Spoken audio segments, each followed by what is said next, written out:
Assalamu alaikum dear students. My name is Musa Kaleem Azimi and you are watching Musa Azimi Education Channel Reviving the Teaching Concepts. आज के इस video में students हम discuss करेंगे first year और second year physics का paper pattern. इसके साथ साथ हम डिस्कस करेंगे फर्स्ट ईयर और सेकंड ईयर फिजिक्स की कोर्स आउटलाइन। तमाम चैप्टर्स के बारे में थोड़ा सा इंट्रोडक्शन, एक ब्रीफ सा ओवरव्यू हम डिस्कस करेंगे और साथ साथ हम उसके पेपर पैटर्न को भी डिस्कस करेंगे। So, let us first start with the course outline of first year. Actually, ये हमारी एक फिजिक्स की बुक है, जिस फिजिक्स की बुक में टोटल आप यूं समझिए कि टोटल 20 चैप्टर्स हैं। चैप्टर नंबर 1 से लेकर चैप्टर नंबर 10 तक ये फर्स्ट ईयर फिजिक्स में आते हैं। चैप्टर नंबर 11 से लेकर चैप्टर नंबर 20 तक सेकंड ईयर फिजिक्स में आते हैं। तो अगर आप सेकंड ईयर फिजिक्स की बुक देखिए तो वो शुरू ही चैप्टर नंबर 11 से हो रही है, एज एन कि it is in the continuation of those 10 chapters जो कि आप अर्लियर फर्स्ट ईयर फिजिक्स में पढ़ चुके होंगे। तो हम शुरू से इसमें चैप्टर नंबर 1 यानी कि फर्स्ट ईयर फिजिक्स के चैप्टर से स्टार्ट करते हैं। हम ये देखते हैं कि ये जो चैप्टर्स हैं इनके नाम क्या हैं और ये फिजिक्स कौन सी ब्रांच से डील करते हैं और इन चैप्टर्स में हम क्या पढ़ेंगे या कौन से टॉपिक्स हम इन चैप्टर्स में डिस्कस करेंगे।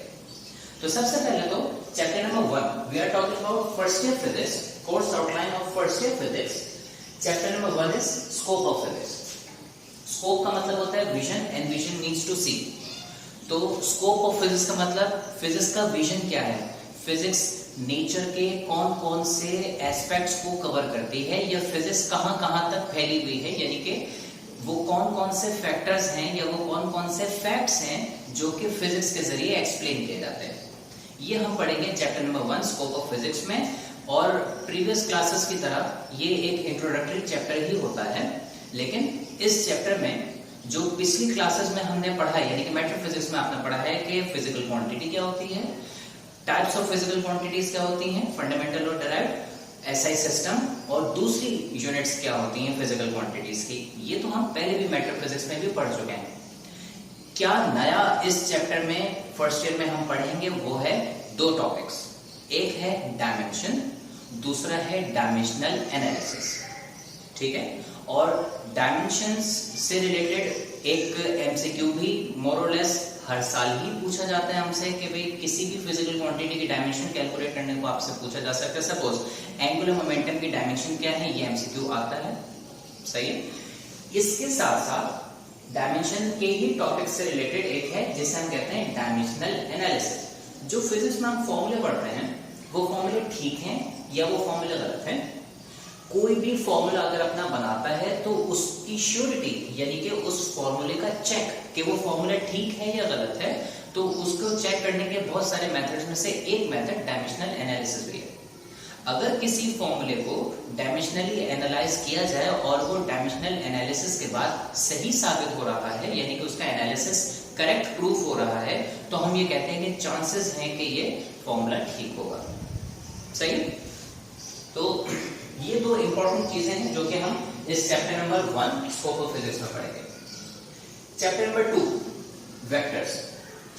वेक्टर्स के बारे में आपने मैट्रिक्स में भी पढ़ा है, तो शुरुआत में तो सब टॉपिक्स वही हैं जो कि आपने मैट्रिक में पढ़े थे। मिसाल के तौर पे स्केलर क्या होता है, वेक्टर क्या होता है, वेक्टर को ऐड करने के कौन से मेथड्स होते हैं, जिसमें आपने ग्राफिकल मेथड में हेड टू हेड रूल पढ़ा था और मैथमेटिकल मेथड में आपने रेक्टेंगुलर कंपोनेंट मेथड पढ़ा था। ठीक है, इस दफा हम एनालिटिकल मेथड और भी डिस्कस करेंगे, जिसमें एक मेथड है जिसको हम कहते हैं ट्रायंगल मेथड। ठीक है, और उस ट्रायंगल मेथड के जरिए कैसे रिजल्टेंट वेक्टर को कैलकुलेट किया जाता है, रेक्टेंगुलर कंपोनेंट मेथड के जरिए कैसे रिजल्टेंट वेक्टर को कैलकुलेट किया जाता है। 2 वेक्टर्स को या 2 से ज्यादा वेक्टर्स को अगर हमें ऐड करना हो रेक्टेंगुलर कंपोनेंट मेथड के जरिए तो वो क्या होता है, उसकी एक बड़ी डेरिवेशन है। टाइप्स ऑफ प्रोडक्ट्स, ठीक है, यानी कि वेक्टर्स को जब हम मल्टीप्लाई करते हैं तो 2 तरह से रिजल्ट्स हमें मिलते हैं। कभी वेक्टर को मल्टीप्लाई करने से हमें स्केलर आंसर मिलता है, उसको हम स्केलर प्रोडक्ट कहते हैं, और कभी 2 वेक्टर्स को मल्टीप्लाई करने पे हमें वेक्टर आंसर मिलता है, उसको हम वेक्टर प्रोडक्ट कहते हैं। तो स्केलर प्रोडक्ट क्या होता है, कैसे कैलकुलेट किया जाता है, वेक्टर प्रोडक्ट क्या होता है, कैसे कैलकुलेट किया जाता है, और फिजिक्स में जो कुछ भी वेक्टर क्वांटिटीज हम पढ़ते हैं उनमें से कौन सी क्वांटिटीज स्केलर प्रोडक्ट है और कौन सी क्वांटिटीज वेक्टर प्रोडक्ट है, ये सब चीजें हम इस चैप्टर में वेक्टर्स के हम पढ़ेंगे। ठीक है। इस चैप्टर में न्यूमेरिकल्स बहुत सारे हैं, मुख्तलिफ तरह के न्यूमेरिकल्स हैं, तो ये न्यूमेरिकल के पॉइंट ऑफ व्यू से एक बड़ा इंपॉर्टेंट चैप्टर बनता है। Chapter number 3, chapter 3 is motion. इस मोशन के लिए मैं एक टर्म और यहाँ पे ऐड करना चाहूंगा, motion in one dimension. Dimension का मतलब यहां पर हम ले रहे हैं डायरेक्शन, सही है। तो मोशन यानी कि motion in one dimension, one dimension का मतलब होता है स्ट्रेट लाइन। तो अगर कोई बॉडी स्ट्रेट लाइन में चल रही है तो उसकी मोशन कैसे कैलकुलेट की जाती है, या उसके मोशन में डिस्टेंस क्या होगा, उसका डिस्प्लेसमेंट क्या बनेगा, उसके पास एक्सेलरेशन है तो कितना एक्सेलरेशन है, उसकी वेलोसिटी स्टार्ट में इतनी है तो एंड में कितनी हो जाएगी। ये इंट्रोडक्शन सारा वही है जो हमने मैट्रिक में पढ़ा हुआ है, मैट्रिक में चैप्टर नंबर 3 काइनेमेटिक्स में, जिसमें हमने first, second, third equations of accelerated motion और फिर हमने equation of uniform motion s equals to velocity multiply by time, s equals to vt equation पढ़ी। साथ साथ motion of an object under the influence of gravity या free fall motion की expression vf equals to vi plus gt, h equals to vit plus half gt square और 2gh is equal to vf square minus vi square. ये जो equations of motion हमने पढ़ी उनको acceleration की जगह gravitational acceleration के साथ अगर सॉल्व किया जाए तो a को रिप्लेस करते हैं g से, तो ये 3 इक्वेशंस बनती हैं। वेट, ये क्या होता है, मास और वेट में डिफरेंस क्या होता है, सही है। इसके अलावा इस चैप्टर में 2 और बड़े बड़े टॉपिक्स हैं। एक टॉपिक है इसमें मोमेंटम का, which is itself a very huge topic. Momentum क्या है, मैट्रिक में आपने मोमेंटम और law of conservation of momentum के बारे में पढ़ा था। यहाँ पे law of conservation of momentum से आगे हम बात करेंगे। मोमेंटम और law of conservation of momentum का तो जिक्र हम करेंगे, लेकिन इस दफा law of conservation of momentum को हम प्रूफ भी करेंगे, ठीक है। लॉज ऑफ मोशन और लॉ ऑफ मोमेंटम का हम आपस में एक रिलेशन भी देखेंगे, सही है। अच्छा, इसके साथ साथ हम टाइप्स ऑफ कोलिजन, कितने टाइप्स ऑफ कोलिजंस होते हैं और उन कोलिजंस के बाद क्या फाइनल वेलोसिटीज बनेंगी, वो उनके एक्सप्रेशंस डिराइव करनी है। एक तो ये बड़ा चैप्टर का हिस्सा है, टॉपिक है मोमेंटम का। दूसरा जो इसका बड़ा टॉपिक है वो है इंक्लाइन प्लेन। इंक्लाइन प्लेन के बारे में आपने चैप्टर नंबर 9 मेट्रो फिजिक्स में पढ़ा था कि incline plane is a simple machine जिसका अपना कुछ मैकेनिकल एडवांटेज होता है। इस दफा हम मैकेनिकल एडवांटेज तो नहीं, बल्कि हम मोमेंट इस पे इंक्लाइन प्लेन पे रखे हुए ऑब्जेक्ट को हम स्लाइड करता हुआ देखते हैं, या इंक्लाइन प्लेन के जरिए किसी ऑब्जेक्ट को हम हाइट पे लिफ्ट करते हैं, जैसे कि रैंप्स होते हैं पार्किंग लॉट्स में। उस रैंप पे ऊपर जाने या स्लाइड करते हुए बॉडी के अंदर कुछ ना कुछ एक्सेलरेशन होता है, वो क्या एक्सेलरेशन होगा और उससे रिलेटेड एक साइंटिफिक रीजन आता है, वो हम देखेंगे। साथ में फ्लूइड फ्रिक्शन, जिसका हमें एक लॉ बताया गया है, स्टोक्स लॉ, जो फर्स्ट लॉ है फ्लूइड फ्रिक्शन से रिलेटेड, उसके बारे में हम इसमें पढ़ेंगे, ठीक है।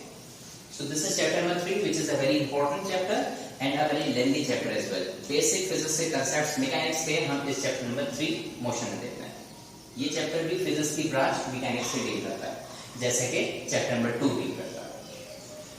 Chapter number 3 is also a topic from the branch of physics mechanics, और इस चैप्टर में चैप्टर नंबर 3 से एक चीज मुख्तलिफ है, वो है 2 डायमेंशनल मोशन। चैप्टर नंबर 3 में हमने पढ़ा है body moving in one dimension, यानी कि एक लाइन में एक डायरेक्शन में मूव करने वाली बॉडी की मूवमेंट को स्टडी करेंगे, तो वो चैप्टर नंबर 3 का पार्ट बनेगा।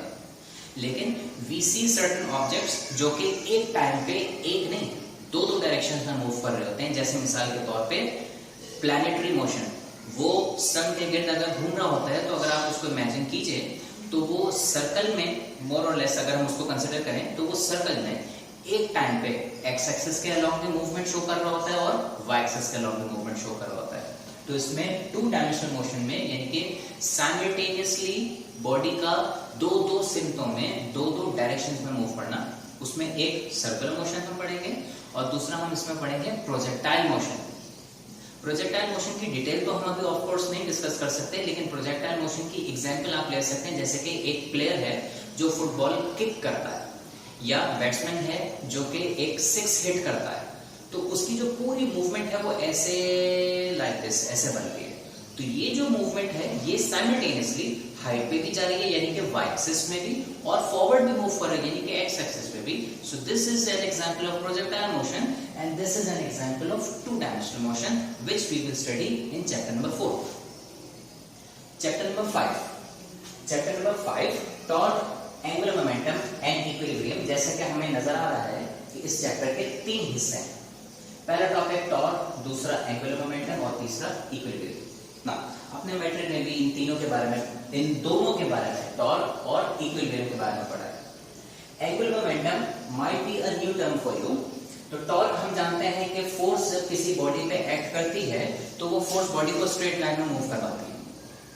ये फोर्स जो बॉडी को स्ट्रेट लाइन में मूव करवाती है, अगर हम जरा सा डिस्प्लेस्ड पोजीशन पे सेंटर से हटा के मूव करवाएं, सेंटर से हटा के लगाएं, तो ये फोर्स बॉडी को स्ट्रेट लाइन में मूव कराने के बजाय ऐसे रोटेट करा देती है. यही बात अगर मैं सेंटर से इस तरफ अप्लाई करूं फोर्स को, तो ये फोर्स बॉडी को दूसरी साइड में रोटेट करवा देगी. So what difference we noted, कुछ पॉइंट्स सेंटर ऐसे होते हैं जहां बॉडी को फोर्स अप्लाई करने पे हम स्ट्रेट लाइन में मूव करता हुआ देखते हैं.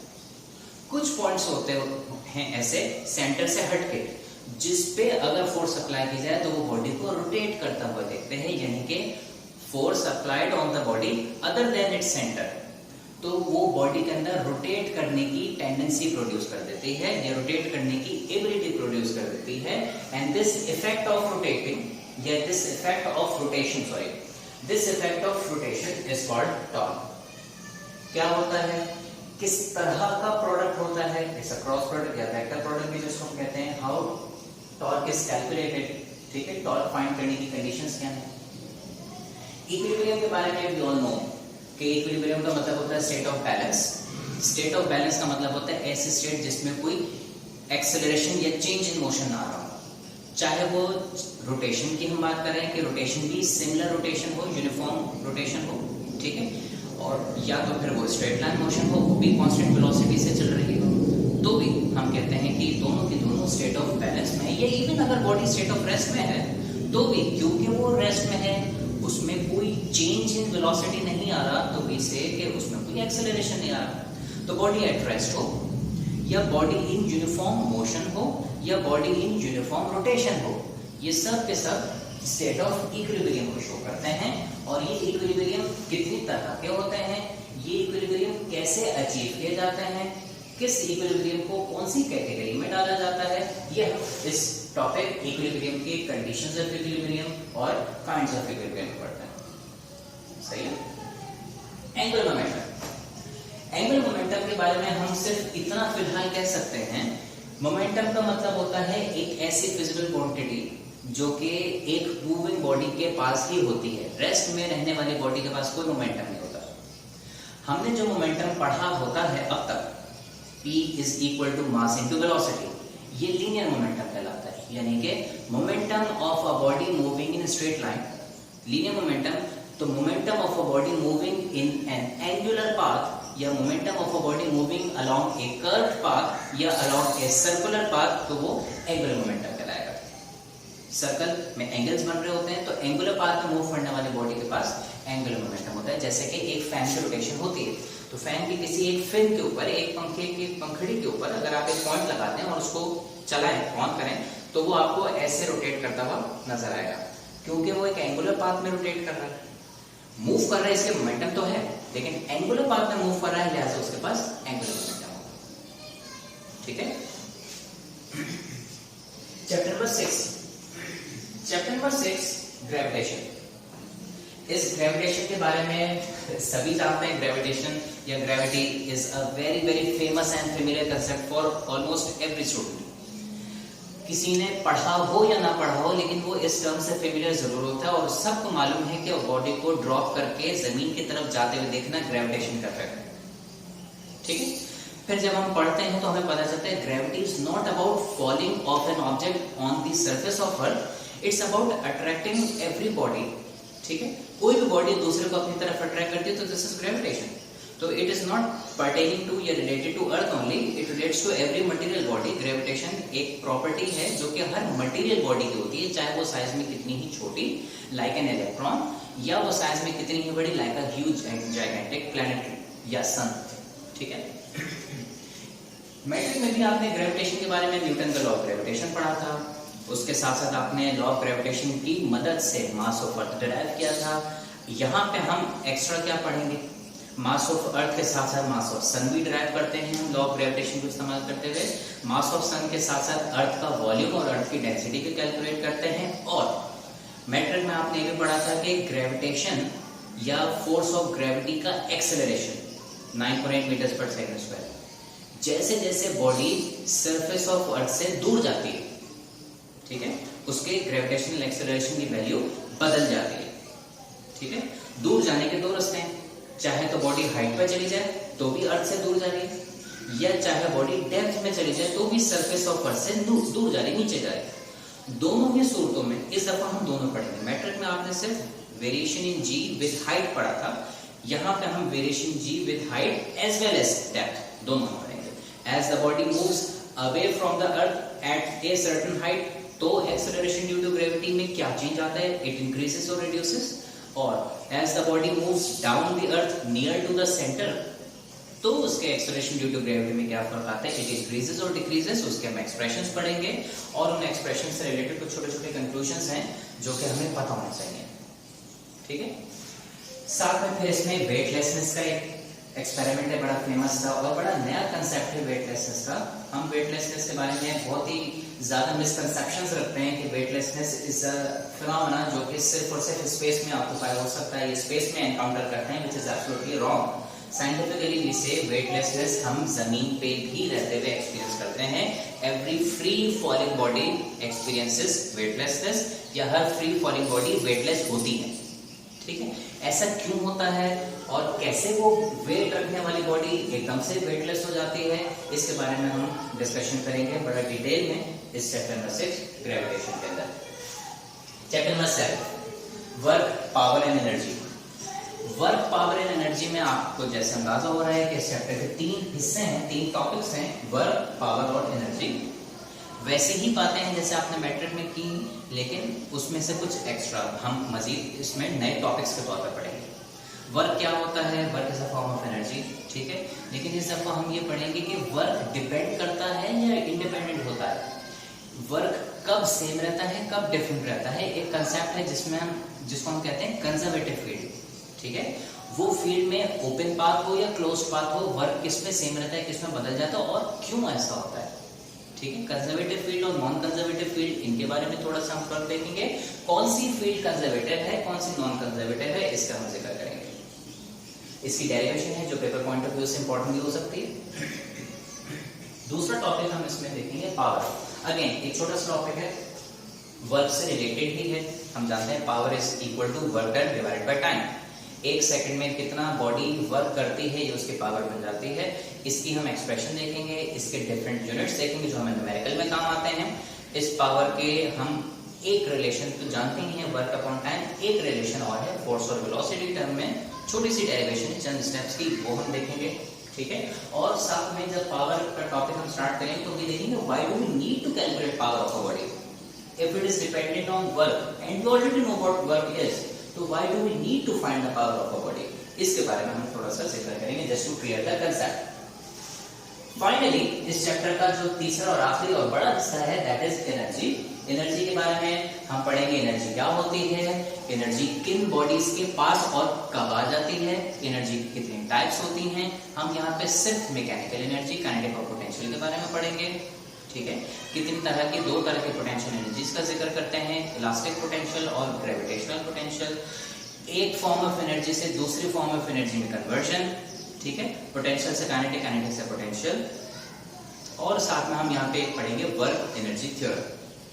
ये वर्क एनर्जी थ्योरम हम न्यूमेरिकल्स में भी अप्लाई करेंगे, क्योंकि हमें वर्क एनर्जी थ्योरम के जरिए भी न्यूमेरिकल करना आना चाहिए, क्योंकि हमसे कहा जा सकता है कि using work energy theorem find the energy possessed by body या फाइंड द फोर्स या frictional force acting on the body, ये हमें कैलकुलेट करना वर्क एनर्जी थ्योरम को इस्तेमाल करके आना चाहिए। अच्छा, चैप्टर नंबर 1 से लेके 7 तक ये सारे के सारे चैप्टर्स फिजिक्स की ब्रांच मैकेनिक्स से डील करते हैं। अब चैप्टर नंबर 8 से ये ब्रांच ऑफ फिजिक्स बदल जाती है। वेव मोशन एंड साउंड, इसी तरह का चैप्टर आपने मैट्रिक में भी पढ़ा था, वेव्स एंड साउंड के नाम से। यहाँ पे वेव्स एंड साउंड या वेव मोशन एंड साउंड वाले चैप्टर नंबर 8 के अंदर 3 टॉपिक्स हैं। हमारे कोर्स का आर्ग्यूएबली लेंथीएस्ट चैप्टर होगा, शुरू होता है तो उसको खत्म करना मुश्किल हो जाता है, इट्स दैट लॉन्ग। इसके 3 टॉपिक्स हैं। पहला टॉपिक है वाइब्रेशन। वाइब्रेशन में आपने मैट्रिक में सिंपल हार्मोनिक मोशन पढ़ा था, स्प्रिंग की बॉडी को प्रूफ किया था कि वो सिंपल हार्मोनिकली वाइब्रेट करती है। इस दफा आप पेंडुलम का भी प्रूफ पढ़ेंगे। साथ साथ एक इसमें बड़ी डेरिवेशन है जिसमें हम ये कहते हैं कि भाई एक बॉडी सर्कल में मूव कर रही है, यूनिफॉर्म सर्कुलर मोशन में है, उसका शेडो जमीन पे इमेजिन करें बन रहा है, तो वो प्रूफ करे कि वो शेडो भी वाइब्रेट कर रहा है, सिंपल हार्मोनिक मोशन एग्जीक्यूट कर रहा है। और फिर एक सीरीज ऑफ डेरिवेशन है, 10-11 डेरिवेशन है उसके साथ साथ, जो हमें छोटी छोटी डेरिवेशन आनी चाहिए, क्योंकि शॉर्ट क्वेश्चन आंसर में हमें पेपर में इंपॉर्टेंट बन सकती हैं वो डेरिवेशन हमारे लिए। दूसरा हिस्सा वेव्स का या वेव मोशन का। वेव के हिस्से में हम पढ़ते हैं कि वेव क्या होती है, वेव की कितनी टाइप्स होती है, ट्रांसवर्स है, लॉन्गिट्यूडनल है, ठीक है। इसके साथ साथ हम ये पढ़ते हैं कि वेव की क्या क्या कैरेक्टरिस्टिक्स हैं, एम्पलीट्यूड है, फ्रीक्वेंसी है, टाइम पीरियड है, सही है, ये चीजें, वेवलेंथ है। इसके अलावा हम वेव्स के बारे में इसमें पढ़ेंगे। इस दफा एक वेव जब ट्रांसमिट होती है तो कितनी एनर्जी उस वेव के अंदर होती है, या एक वेव जब ट्रांसमिट होती है तो कितनी पावर वो अपने अंदर कैरी करती है, पावर ट्रांसमिटेड या energy carried bye a wave. ये 2 छोटी डेरिवेशंस हैं जो हमें इसमें आनी चाहिए, आप पूछी जाती है। साथ साथ इस वेव्स के टॉपिक में एक बड़ा टॉपिक है स्टैंडिंग या स्टेशनरी वेव्स का। Stationery waves in a stretched string, एक स्ट्रिंग है, एक धागा ले लीजिए, एक मेटालिक वायर ले लीजिए, एक रस्सी या रोप ले लीजिए, उसको दोनों एंड से प्लग करके आप ऐसे उठा के छोड़ दीजिए, वो ऐसे ऐसे वाइब्रेट करेगा, ठीक है। उसमें जो वेव पैटर्न बनता है उसको हम स्टैंडिंग या स्टेशनरी वेव्स कहते हैं। ऐसी वेव जो अपीयर होती हैं एक जगह ठहरी हुई, रियलिस्टिकली ऐसा तो नहीं हो रहा होता तो, लेकिन बहरहाल waves appear to be vibrating या being produced at the same position, बस इसी पोजीशन के अंदर वेव्स बनती हुई नजर आती है। तो हम कहते हैं कि वेव ऐसा लग रहा है जैसे एक जगह पे आके ठहर गई है, वो आगे चल नहीं रही, तो उसको जो ठहरी हुई वेव हमें नजर आती है स्टैंडिंग या स्टेशनरी वेव कहते हैं। स्टेशनरी वेव की फ्रीक्वेंसी कैसे कैलकुलेट की जाती है, स्टेशनरी वेव्स में और ज्यादा फ्रीक्वेंसीज अगर हों तो कैसे कैलकुलेट की जाती है, तो ये फ्रीक्वेंसी हार्मोनिक्स इनकी कैलकुलेशन स्टैंडिंग या स्टेशनरी वेव्स में आती है। बड़ा टॉपिक है और पेपर पॉइंट ऑफ व्यू से एक इंपॉर्टेंट टॉपिक है, क्योंकि इसकी डेरिवेशन सेक्शन सी में पूछी जाती है। तीसरा और आखिरी बड़ा टॉपिक इस चैप्टर का, दैट इज साउंड। नाउ यहाँ पे आप साउंड के बारे में कुछ इंटरेस्टिंग चीजें पढ़ेंगे।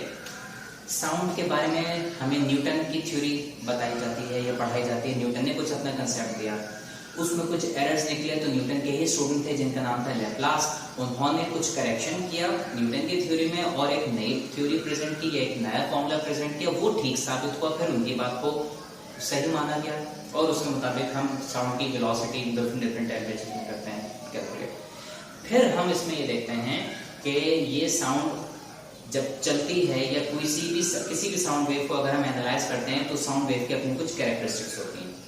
ये बात आपने मैट्रिक में भी पढ़ी थी। उसके पास इंटेंसिटी होती है, उसके पास पिच होती है, उसके पास लाउडनेस होती है। ये चीजें हम यहाँ पे भी पढ़ेंगे। इंटेंसिटी क्या होती है साउंड की, ठीक है, कौन सी साउंड हमें सुनाई दे सकती है, कौन सी साउंड हमें सुनाई नहीं दे सकती, जो साउंड हल्की से हल्की हम सुन सकते हैं उसकी क्या इंटेंसिटी होती है, और जो साउंड ज्यादा से ज्यादा होती है उसकी क्या इंटेंसिटी होती है, उसकी लाउडनेस क्या होती है। लाउडनेस से रिलेटेड कुछ 2 लॉज हैं जो हम यहाँ पे पढ़ते हैं। एक कहलाता है वेबर-फेशनर लॉ और एक कहलाता है पावर लॉ, जो जरा ज्यादा एक्यूरेट लॉ। ये 2 लॉज हैं, ठीक है। तो छोटी सी डेरिवेशंस इसमें न्यूमेरिकल कह सकते हैं आप, उसको हमें कैलकुलेट करना आना चाहिए। आपको कहा जा सकता है कि भाई साउंड की इंटेंसिटी लेवल इतना है, बताओ उसकी लाउडनेस कितनी होगी, या उसकी लाउडनेस इतनी है तो बताइए उसकी इंटेंसिटी कितनी होगी। ये कुछ लॉज हैं इनके जरिए फॉर्मूले हम पढ़ते हैं, वो हमें कैलकुलेट करना आना चाहिए, दैट्स इंपॉर्टेंट। और एमसीक्यूज में ये चीजें पूछी जाती हैं, ठीक है। आखिरी में साउंड चैप्टर का, साउंड के टॉपिक का सबसे इंपॉर्टेंट टॉपिक, सबसे मशहूर टॉपिक, डॉप्लर्स इफेक्ट। कहते हैं कि जिसने डॉप्लर्स इफेक्ट प्रिपेयर नहीं किया उसने चैप्टर नंबर 8 प्रिपेयर नहीं किया। It is that important and it is that famous and it is considered that mandatory and necessary for preparation of chapter number 8। Doppler's effect sound waves के लिए हम यहाँ पे पढ़ते हैं, ठीक है। ये क्या होता है, उसमें कुछ डेरिवेशंस हैं, ठीक है, और उसके कुछ एप्लीकेशंस हैं, ठीक है। ये हम इसमें जब डॉपलर इफेक्ट का टॉपिक हम पढ़ेंगे तो उसमें हम देखेंगे। एक इम्पॉर्टेंट और पेपर पॉइंट ऑफ व्यू से मोस्ट इम्पॉर्टेंट पूछे जाने वाला, लास्ट वीक पूछे जाने वाला टॉपिक है। ये वेव मैकेनिक्स से बिलोंग करता है ये वाला, और साउंड से बिलोंग करता है ये वाला चैप्टर। चैप्टर 9, चैप्टर 10 लाइट और ऑप्टिक्स, ये तो है ही ऑप्टिक्स से रिलेटेड दोनों, ठीक है। नेचर ऑफ लाइट, लाइट क्या है, कैसे चलती है, किस पे कंपोज होती है, ये हम इसमें पढ़ते हैं, ठीक है।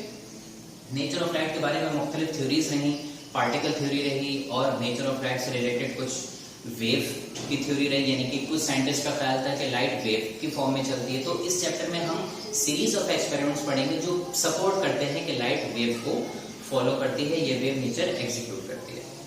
This we will study in chapter number 9। और वेव से रिलेटेड कुछ फिनोमेना हैं, इंटरफेरेंस है, सुपरपोजिशन है, डिफ्रैक्शन है, ठीक है। ये हम इस chapter number 9 nature of light में पढ़ते हैं, ठीक है। लास्टली इस चैप्टर नंबर 10 ज्योमेट्रिकल ऑप्टिक्स में हम क्या पढ़ते हैं। ज्योमेट्रिकल ऑप्टिक्स में इब्तिदा में तो वो सारी चीजें पढ़ेंगे हम जो कि हम मैट्रिक में पढ़ते आए हैं, यानी कि मैट्रिक में हमने पढ़ा था कि ऑप्टिक्स क्या है, लेंस क्या है, ठीक है। ये चीजें हम इसमें पढ़ते हैं। कौन कौन से ऑप्टिकल इंस्ट्रूमेंट्स हम इसमें पढ़ेंगे। हम इसमें माइक्रोस्कोप पढ़ेंगे, हम इसमें टेलीस्कोप पढ़ेंगे।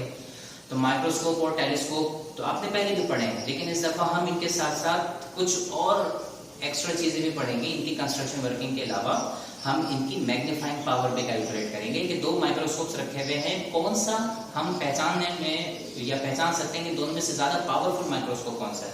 ज्यादा पावरफुल माइक्रोस्कोप का मतलब वो कौन सा माइक्रोस्कोप है दोनों में जो कि ज्यादा छोटे ऑब्जेक्ट को भी दिखाने की, एनलार्ज करके हमें दिखाने की एबिलिटी रखता है। एंड लाइकवाइज फॉर टेलीस्कोप के दो टेलीस्कोप्स हैं, कौन सा टेलीस्कोप ज्यादा छोटे स्टार या प्लैनेटरी ऑब्जेक्ट को या सेलेस्टियल बॉडी को ज्यादा एनलार्ज करके दिखाने की एबिलिटी रखता है। ये टेलीस्कोप्स के बारे में हम पढ़ेंगे, कितने तरह के टेलीस्कोप्स पहले इस्तेमाल किए जाते हैं और उनके डिफेक्ट्स क्या हैं, वो टेलीस्कोप अब इस्तेमाल किए जाते हैं या नहीं, और अगर नहीं तो क्या रीजंस हैं, ठीक है। डिफेक्ट्स ऑफ विजन और ह्यूमन आई के बारे में हम इस चैप्टर में पढ़ेंगे, सही। तो ये तो थी हमारी course outline first year physics की। अब हम देखते हैं course outline second year physics की। सेकंड ईयर फिजिक्स में जैसे कि मैंने आपको इंट्रो में बताया कि 10 चैप्टर्स हैं और ये शुरू चैप्टर नंबर 11 से होता है in continuation with the first year book, ठीक है। बुक 1 की कंटिन्यूएशन में है चैप्टर नंबर 11 से लेकर चैप्टर नंबर 20 तक। चैप्टर नंबर 11 इस कोर्स के सबसे बड़े चैप्टर्स में से एक चैप्टर है, ठीक है। Probably the lengthiest chapter in this book, heat. अच्छा, इफ यू रिमेंबर आपने मैट्रिक फिजिक्स में भी चैप्टर पढ़ा था, chapter number heat, and that was also chapter number 11, ठीक है। सो एक कोइंसिडेंस आपको यहाँ पे भी मिल गया, और वहां पे भी चैप्टर नंबर 11 उस बुक का सबसे बड़ा तवील और इस किस्म का चैप्टर था। यहाँ पे भी ऐसे है, वो सारे कंसेप्ट जो आपने उस हीट चैप्टर में पढ़े थे मोर और लेस, वो सारे concept along with some additional topics वो आप इसमें पढ़ेंगे। इस चैप्टर में हम क्या क्या पढ़ते हैं हीट में। हीट में बहुत सारे टॉपिक्स हैं। एक टॉपिक तो उसमें हीट क्या होती है, हीट कितने टाइप्स की होती है, टेम्परेचर और हीट में डिफरेंस क्या होता है, ठीक है। और हीट और टेम्परेचर की एक एप्लीकेशन कह लीजिए, ये हीट और टेम्परेचर मेजर करने के लिए, टेम्परेचर मेजर करने के लिए जो डिवाइस है, थर्मोमीटर है, थर्मोस्टेट है, इनके बारे में हम पढ़ते हैं, ठीक है। चाहे केमिकल थर्मोमीटर हो, चाहे बायोमेटालिक थर्मोस्टेट या बायोमेटालिक थर्मोमीटर हो, इसके बारे में हम पढ़ते हैं, ठीक है। और कुछ उनसे रिलेटेड साइंटिफिक रीजंस भी होते हैं। दूसरा, हीट में specific heat capacity, specific heat capacity, molar specific heat, types of molar specific heat, चाहे molar specific heat at constant pressure हो, चाहे molar specific heat at constant volume हो, इनके बारे में हम पढ़ते हैं, ठीक है। साथ में हम इसमें एक लेंथी टॉपिक है, जिस टॉपिक को हम कहते हैं कि kinetic molecular theory of gases. Kinetic molecular theory of gases के जरिए गैस लॉज को डिराइव करना, ठीक है। Interpretation of pressure law, Charles law, यानी चार्ल्स लॉ कह लीजिए, बॉयल्स लॉ कह लीजिए, इनकी interpretation on basis of kinetic molecular theory, ये डेरिवेशंस हैं, ये इस चैप्टर में हम पढ़ते हैं, ठीक है। साथ साथ इस चैप्टर में हम पढ़ते हैं law of thermodynamics, zeroth law of thermodynamics, first law and second law of thermodynamics, उनकी एप्लीकेशंस, ठीक है। फिर इसमें एक छोटा टॉपिक है जिसे कहते हैं एंट्रोपी, अनअवेलेबिलिटी ऑफ एनर्जी, और सबसे ज्यादा इंपॉर्टेंट या मशहूर टॉपिक इस चैप्टर का कार्नो इंजन। फ्रेंच इंजीनियर सादी कार्नो, इन्होंने एक इंजन का, आइडियल इंजन का डिजाइन प्रपोज किया और उस इंजन को उन्होंने मुख्तलिफ थर्मोडायनेमिक प्रोसेसेस के ऊपर एक्सप्लेन किया कि प्रोसेस है कांस्टेंट प्रेशर पे, एडियाबैटिक प्रोसेस पे क्या होता है, आइसोबैरिक प्रोसेस पे क्या होता है, एक पूरा उन्होंने मैकेनिज्म प्रपोज किया एक आइडियल हीट इंजन का, ठीक है। उसी की बिहाफ पे हम आज के दौर के हीट इंजन देखते हैं, ठीक है। ये इस चैप्टर में हम पढ़ेंगे। एक लेंथी चैप्टर है और इस चैप्टर को कवर करने में टाइम लगता है। इसमें छोटी छोटी बहुत सारी डिटेल्स हैं, बहुत सारे रीजंस बन सकते हैं, ठीक है। तो वो हम इस चैप्टर के साथ स्टडी करेंगे चैप्टर के अंदर। दूसरा यानी कि chapter number 12, electrostatics. Electro means electron, electron means charge, statics आप जानते हैं, static means an object at rest. तो इलेक्ट्रोस्टैटिक का मतलब इलेक्ट्रॉन्स एट रेस्ट यानी कि चार्जेस एट रेस्ट। चार्ज जब रेस्ट में होता है तो क्या इंपैक्ट क्रिएट करता है, ये चार्जेस एट रेस्ट के इफेक्ट्स और उनके इस्तेमाल यानी कि उनकी यूजेस और एप्लीकेशंस हम इस चैप्टर के अंदर पढ़ते हैं। इस चैप्टर में हम सबसे पहले स्टार्ट करते हैं Coulomb's law of electrostatic force से। कूलम्स लॉ के बाद फिर हम इसमें हम पढ़ते हैं कि डिफरेंट डेफिनेशंस हैं छोटी छोटी सी, यानी कि इलेक्ट्रोस्टैटिक फोर्स क्या होती है, इलेक्ट्रिक फील्ड क्या होती है, इलेक्ट्रिक फील्ड इंटेंसिटी क्या होती है, ठीक है। और इसमें हम साथ में कैपेसिटर देखते हैं, ये भी चार्जेस एट रेस्ट की एक एप्लीकेशन है। इसमें इलेक्ट्रिक फ्लक्स के बारे में पढ़ते हैं, ठीक है। कुछ एक बड़ा टॉपिक है जिसे हम कहते हैं गॉसेस लॉ, गॉसेस लॉ के बारे में पढ़ते हैं, ठीक है। इक्विपोटेंशियल प्लेन के बारे में पढ़ते हैं। ये सारी चीजें इस चैप्टर में, चैप्टर नंबर 12 में हम पढ़ते हैं। कम्बिनेशन ऑफ कैपेसिटेंसेस हम पढ़ते हैं, चाहे सीरीज कम्बिनेशन हो कि पैरेलल कम्बिनेशन हो, उससे रिलेटेड कुछ न्यूमेरिकल्स हैं वो हम देखते हैं, ठीक है। Chapter number 13, current electricity. Current means movement, electricity यानी कि charges at motion, charges in the state of motion. 12 में हमने पढ़ा एक चार्ज है वो रेस्ट में है तो क्या क्या इफेक्ट्स होंगे। 13 में हम पढ़ते हैं वही चार्ज अगर मूव करना शुरू कर जाए तो क्या क्या इफेक्ट्स वो क्रिएट करता है। ये हम चैप्टर नंबर 13 करंट इलेक्ट्रिसिटी में पढ़ते हैं, ठीक है। करंट इलेक्ट्रिसिटी में हम देखते हैं कि पोटेंशियल डिफरेंस क्या होता है, इलेक्ट्रिक करंट क्या होता है, रेजिस्टेंस क्या होता है, रेजिस्टिविटी क्या होती है, ठीक है। और ये रेजिस्टिविटी टेम्परेचर पे डिपेंडेंट होती है तो कैसे डिपेंडेंट होती है, ये सारी चीजें। कम्बिनेशन ऑफ रेजिस्टेंसेस के बारे में हम पढ़ते हैं, सीरीज कम्बिनेशन हो या पैरेलल कम्बिनेशन हो, आपने मेटल में भी पढ़ा हुआ है। ये इस चैप्टर में हम करंट इलेक्ट्रिसिटी के अंदर पढ़ते हैं, ठीक है। 14th chapter, magnetism and electromagnetism. Chapter 11, 12 और 14 ये तीन बड़े बड़े चैप्टर्स हैं। एक चैप्टर और बड़ा chapter, chapter 14 magnetism and electromagnetism. Magnetism and electromagnetism के बारे में आपने मेटल फिजिक्स में पढ़ा है, तो शुरुआत की चीजें तो आप समझ लें कि ऐसे ही हैं, ठीक है। लेकिन वो बहुत ही ब्रीफ से इंट्रोडक्शन होगा, यानी कि राइट हैंड रूल्स के बारे में हम पढ़ेंगे, ठीक है। Force on a current carrying conductor के बारे में आप पढ़ेंगे, torque on a current carrying coil के बारे में आप पढ़ेंगे, ठीक है। मैग्नेटिक फील्ड क्या होती है, मैग्नेटिक फ्लक्स क्या होता है, इसके बारे में हम पढ़ेंगे, ठीक है। इलेक्ट्रोमैग्नेट्स क्या होते हैं, इलेक्ट्रोमैग्नेट्स की एप्लीकेशंस हम पढ़ेंगे। हमारे कोर्स में इस चैप्टर में इलेक्ट्रोमैग्नेट्स की एप्लीकेशन में जनरेटर है, मोटर है, डीसी जनरेटर है, ठीक है, डायरेक्ट करंट जनरेटर है जिसको डायनामो भी कहते हैं, और एसी जनरेटर है, अल्टरनेटिंग करंट जनरेटर भी है। साथ साथ मोटर, सिंपल मोटर, ये एसी मोटर भी पढ़ेंगे इस चैप्टर में, ठीक है। मैग्नेटिक फील्ड इंटेंसिटी, इनके बारे में पढ़ेंगे। ट्रांसफॉर्मर्स, ठीक है, ट्रांसफॉर्मर और इंडक्टेंस, म्यूचुअल इंडक्टेंस क्या होती है, सेल्फ इंडक्टेंस क्या होती है, एक कॉइल को दूसरे कॉइल के करीब रखते हैं तो उसमें भी करंट आ जाता है। लेंजेस लॉ, एम्पेयर्स लॉ, ये इसमें पढ़ा जाता है, ठीक है। और इलेक्ट्रोमैग्नेट्स में जैसे कैसे बनते हैं, जैसे कि सोलिनॉइड है, ठीक है, टॉरॉइड है ये, और इनके जो मैग्नेटिक फील्ड है, ये इनकी जो मैग्नेटिक पावर है वो किन पे डिपेंड करती है, उनके फॉर्मूले हैं, ठीक है। एक चार्ज अगर मैग्नेटिक फील्ड से गुजर रहा होता है तो उसमें कितना वेरिएशन आता है उसके पाथ में, उसमें कितनी फोर्स लग रही होती है, force on a current carrying conductor या force on a charge moving in a magnetic field, ये सारी चीजें हम चैप्टर नंबर 14 में पढ़ते हैं and it's a very lengthy chapter like chapter number 12 and like chapter number 11. Chapter number 15 electrical measuring instruments, relatively easy और relatively shorter chapter है. Electrical measuring instruments, इसमें हम मेजरिंग इंस्ट्रूमेंट्स के बारे में पढ़ते हैं. ठीक है, मेजरिंग इंस्ट्रूमेंट्स जो कि इलेक्ट्रिक करंट या इलेक्ट्रिकल वोल्टेज के ऊपर बेस करते हैं. मिसाल के तौर पे इसमें हम पढ़ते हैं galvanometer, types of galvanometer, ammeter, voltmeter, Wheatstone bridge, potentiometer etcetera. ये इसमें हम पढ़ते हैं इलेक्ट्रिकल मेजरिंग इंस्ट्रूमेंट्स के बारे में. इनकी वर्किंग क्या है, ये कैसे इस्तेमाल किए जाते हैं, कहाँ इस्तेमाल किए जाते हैं, इनकी कुछ सर्टेन कंडीशंस हैं, इनके बारे में हम पढ़ते हैं electrical measuring instruments chapter number 15 के अंदर. चैप्टर नंबर 16 दो हिस्से हैं इसके, electromagnetic waves and electronics. Electromagnetic waves क्या होती हैं, कितनी तरह की इलेक्ट्रोमैग्नेटिक वेव्स होती हैं, इनका स्पेक्ट्रम कौन सा होता है. ठीक है, और साथ साथ इलेक्ट्रॉनिक्स.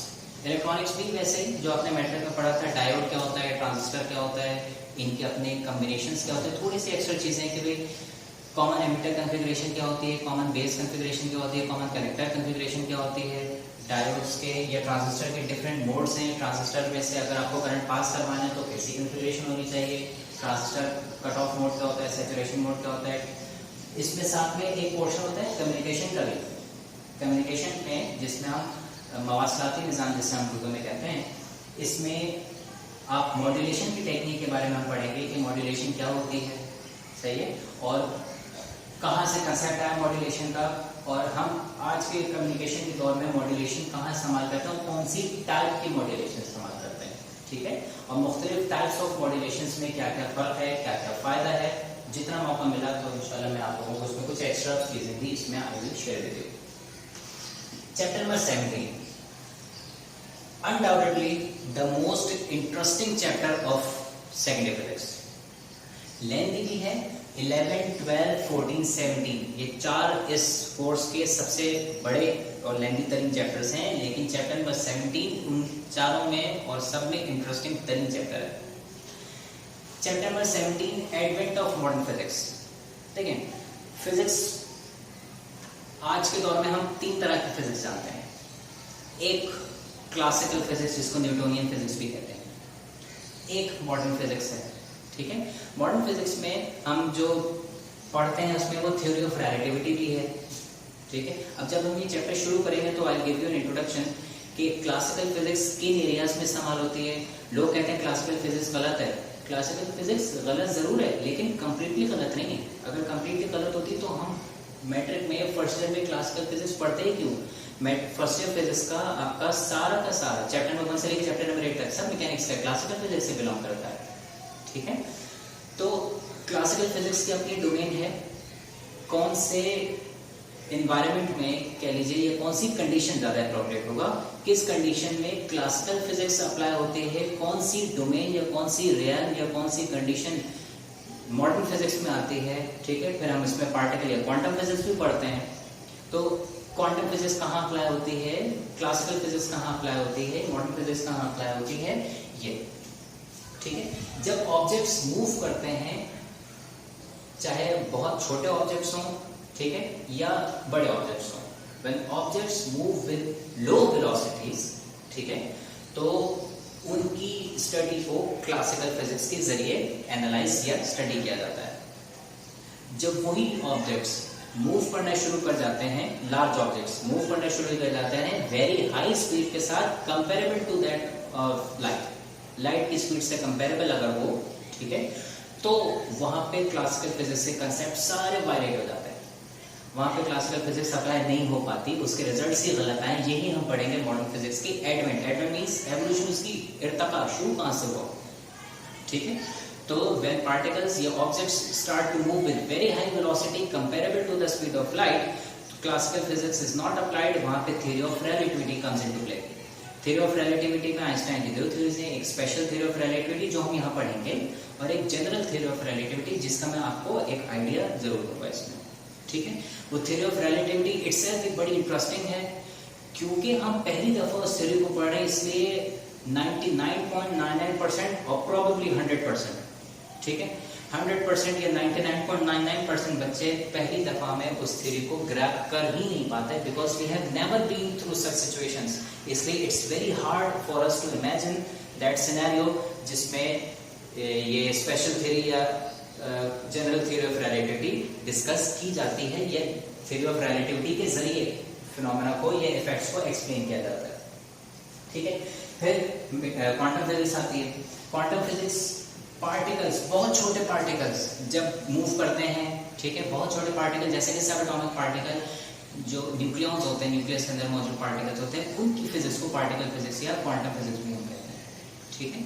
ये इटसेल्फ एक ऑल टुगेदर बिल्कुल ही डिफरेंट ब्रांच है फिजिक्स की, और मतलब आप इसका कोई इसमें देखेंगे कि कनेक्शन नहीं है इसका क्लासिकल फिजिक्स के साथ या रिलेटिविटी की थ्योरी के साथ। ठीक है। So it's a very different. इस चैप्टर में हम क्या क्या पढ़ते हैं? इस चैप्टर में हम पढ़ते हैं शुरुआत में ब्लैक बॉडी रेडिएशन या ब्लैक बॉडी रेडिएशन का एक्सपेरिमेंट। ठीक है। ब्लैक बॉडी एक्सपेरिमेंट या ब्लैक बॉडी रेडिएशन के बाद फिर हम इसमें थ्योरी ऑफ रिलेटिविटी पढ़ते हैं। थ्योरी ऑफ रिलेटिविटी के कुछ डिडक्शंस या कंक्लूजंस हैं वो पढ़ते हैं। दे आर वेरी इंपॉर्टेंट और वेरी इंटरेस्टिंग। ठीक है।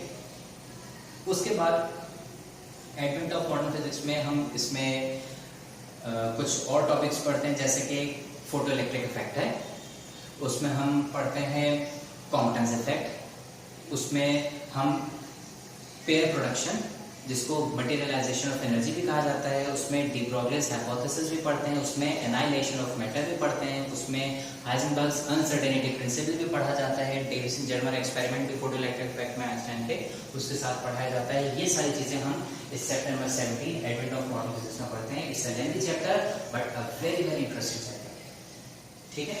आज की फिजिक्स के बारे में आपको आइडिया अगर होगा तो वो इस चैप्टर से होगा, chapter number 17 advent of quantum physics. ठीक है। Chapter number 18 atomic spectra. Atomic spectra, spectrum band of energy, range of energy जो हमें मिलती है। एटॉमिक स्पेक्ट्रम आपने फर्स्ट ईयर केमिस्ट्री में भी इनके बारे में पढ़ा होगा, एटॉमिक स्पेक्ट्रम के बारे में, यानी कि Lyman series, बामर series, Paschen series, fern series, इनके बारे में कि इलेक्ट्रॉन जब एक ऑर्बिट से दूसरे ऑर्बिट में जंप करते हैं तो जो स्पेक्ट्रम ऑफ एनर्जी रिलीज करते हैं या जो एनर्जी रिलीज करते हैं उसको एक स्पेक्ट्रम का नाम दिया जाता है। ठीक है। कौन से ऑर्बिट से किस ऑर्बिट तक एनर्जी हमें मिलती है, वो कौन सी सीरीज में आती है। ठीक है। रेट उसमें हम पढ़ते हैं, क्योंकि एटॉमिक स्पेक्ट्रम तो इट्स रिलेटेड टू एटम, जिसमें ऑर्बिट जिसमें इलेक्ट्रॉन घूम रहा होता है ये शामिल है। ठीक है। इसमें एटम का स्ट्रक्चर, थॉमसन जो स्ट्रक्चर दिया, ठीक है, उसको पढ़ते हैं। रदरफोर्ड एटॉमिक मॉडल पढ़ते हैं, बोहर एटॉमिक मॉडल पढ़ते हैं। ठीक है। बोहर एटॉमिक मॉडल को इस्तेमाल करते हुए radius and energy of hydrogen atom या रेडियस ऑफ फर्स्ट ऑर्बिट वो पढ़ाई जाती है। Electron revolving in first orbit उसकी एनर्जी उसको पढ़ाया जाता है। ठीक है। ये हम एटॉमिक स्पेक्ट्रम में पढ़ते हैं। इसमें हम पढ़ते हैं लेजर। ठीक है। एक होता है laser light amplification by stimulated emission of radiation. ठीक है। और एक होता है laser microwave amplification by stimulated emission of radiation. ठीक है। ये हम इस चैप्टर नंबर 18 एटॉमिक स्पेक्ट्रम में पढ़ते हैं। ठीक है। Chapter number 19 atomic nucleus. Nucleus से related, nucleus of an atom में कौन कौन से पार्टिकल्स होते हैं, न्यूक्लियस में कौन कौन सी एक्टिविटीज होती हैं, जिसमें रेडियो एक्टिविटी भी शामिल है, जिसमें कंसेप्ट ऑफ हाफ लाइफ भी आता है, जिसमें concept of radio active decay का भी आता है। ठीक है। डीके कांस्टेंट, मास इफेक्ट, बाइंडिंग एनर्जी, एक्स-रेज, ये हम इनके बारे में पढ़ते हैं चैप्टर नंबर 19 एटॉमिक न्यूक्लियस के बारे में। ठीक है।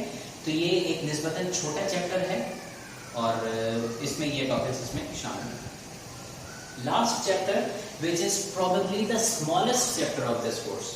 स्मॉलेस्ट चैप्टर इसलिए क्योंकि इसमें टॉपिक्स तो बहुत हैं, लेकिन वो ऐसे फंडामेंटल से रूडिमेंटरी से टॉपिक्स हैं। आइसोटोप क्या होता है, रेडियो एक्टिविटी क्या होती है, आप यहाँ पे भी जिक्र करेंगे, आप न्यूक्लियर रेडिएशंस में भी जिक्र करेंगे। So you already know alpha particle क्या होता है, बीटा पार्टिकल क्या होता है, गामा रेडिएशंस क्या होती हैं। ठीक है। और बीटा रेडिएशंस कौन कौन सी होती हैं, ये हम इसमें एक सरसर से जिक्र करेंगे, because we already know about that. ठीक है। We already are very much familiar of alpha particles. हमें पता है अल्फा पार्टिकल क्या होता है, अल्फा पार्टिकल कब रिलीज होता है, अल्फा पार्टिकल किसके इक्विवेलेंट होता है, किसको अल्फा पार्टिकल कहते हैं, बीटा पार्टिकल क्या होता है। ठीक है। ये चीजें हम इसमें पढ़ते हैं।